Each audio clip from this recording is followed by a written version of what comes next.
Hello, how are ya? In this video, I will show you how to fill the DS-160 form. This form is for the C1D visa, and this visa is especially to United States. People that are going to work in one American company will need this visa to go to the United States.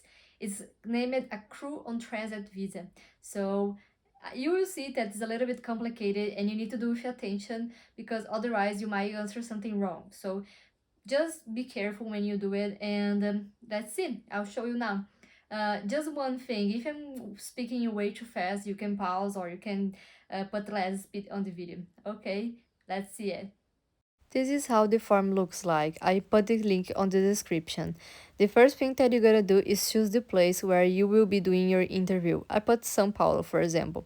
Then you have to put this code. What usually happens to me is I have to put the code twice. So don't worry if that happens to you. Then you will click in Start an Application. In this page, you agree and copy this code on the right. You will need this code sometimes because the page expires. And also, you have two questions that you can answer as you think is the best to remember, because you will need this again later. The second information is your personal information. I will not do this part with you guys, but you will see that it's pretty simple. All of this you probably know and you don't need help with that. So I will just skip this one. On the end, and when you're done, you have to press save in every single page. And after you click save, you click in next. In this case, we are going to personal 2. See that my page expired. So I have to put the code again, the location, and click in retrieve an application. Now it's different because you already started. So then to don't start over, you just put the code that I asked you to copy before, click in retrieve an application, and then you answer the other questions as well. On the personal information 2, you will put your nationality, and then you will answer the other questions. You will see that you will need your national information number. This is your CPF, okay? And even if you have a social security number, press does not apply. And the last one, you also need to press the same option because you don't need those numbers. Pay attention to this page because a lot of people do it wrong. So first of all, you gotta press C and then C1D. After that, you will answer no. And in the last question, you will answer that who is paying for your trip is the other company or organization. For these questions, you will have to check your letter of employment. This is how a letter of employment looks like. In this case, for example, I will put August 10th because that's the expectation that I will arrive in that port. And in the next question, you will answer 6 months.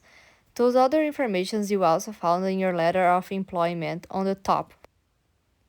I scrolled down to show you a little bit of the information that you have. Pay attention to answer everything correctly. Next is the travel companies, and you will answer no. Save and click next. Every time that you click next, a page like this will show up. Before I continue this video, I would like to ask you to click to subscribe. Thank you. You are almost in the middle of the form. For these questions, you will see what is the best option for you. Mine might be different than yours, so you're the only one that knows that. If you answer yes for any of these questions, more questions will show for you to answer. So the most important thing is that you answer correctly. Don't forget to click save before you move forward. Next are your address and phone information. This is personal, so you know how to do it, and also your social media. Next is about your passport. You will answer regular, and this number you will find your passport. There are 3 possible places where you find it. It's pretty simple. And then you press does not apply for this option and move forward. For some reason, mine is the United States. I think it's automatic, so don't answer like that. Answer how it is in your country and region. Next is the US point of contact information. At least for mine, I put the person that did my interview on the first and second option, Carnival Cruise Line and employer. Then we'll ask the address, and again, it's the same as the letter of the employment. For family, it's pretty simple. You basically need to put your information about your dad, about your mom, and then save and click next as you did with the others. This part is very important and a lot of people do it wrong. You gotta put what you're doing at this time. So there's a lot of options here and you will see which one is the best for you. Let me choose something here just to show you a little bit. I'm gonna put education. Let's see what will show up. Okay, here. For example, education, that's the options that you would have to answer if this is the case. But if you're not in education area, you can answer what it is for you, or if you're not employed, there's also options that says that. Now you will have to put about your previous job.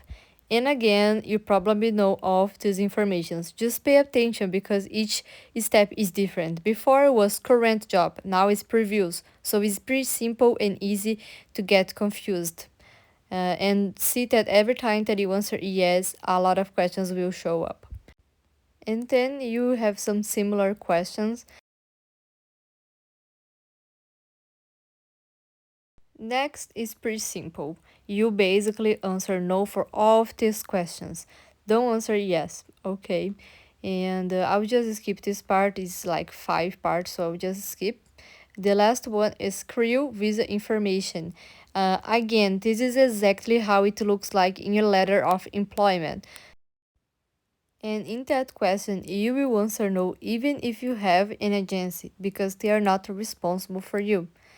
Lastly, is the name of your cruise and also their number.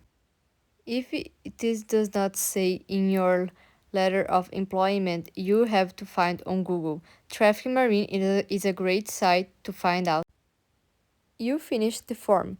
Now you will check if all of your information are correctly and in case you did something wrong, you can still edit. I just want to remind you again that in these security questions, you gotta say no for all of this. This is the last page. Finally, read all of this, scroll down, and you will see one more question, which you will say no. Even if somebody helped you, just say no, answer the last 2 questions, and move forward. You will see a confirmation page that looks like this one. Read all of these informations and print this page out. After you finish this form and confirm, you will see that you need another form to make the appointment. And to make the appointment, you need to pay. So the payment will be in this another form. I will not do with you guys, but I'll post the link on the description. You will see that it's actually pretty easy. Basically, you just need your information such as address, your name, your birth date. If you have any questions, just let me know. I will be happy to assist you. That's it for today. I wish you good luck in case you're doing this interview, and I hope this was helpful for you. Thank you for watching. Bye!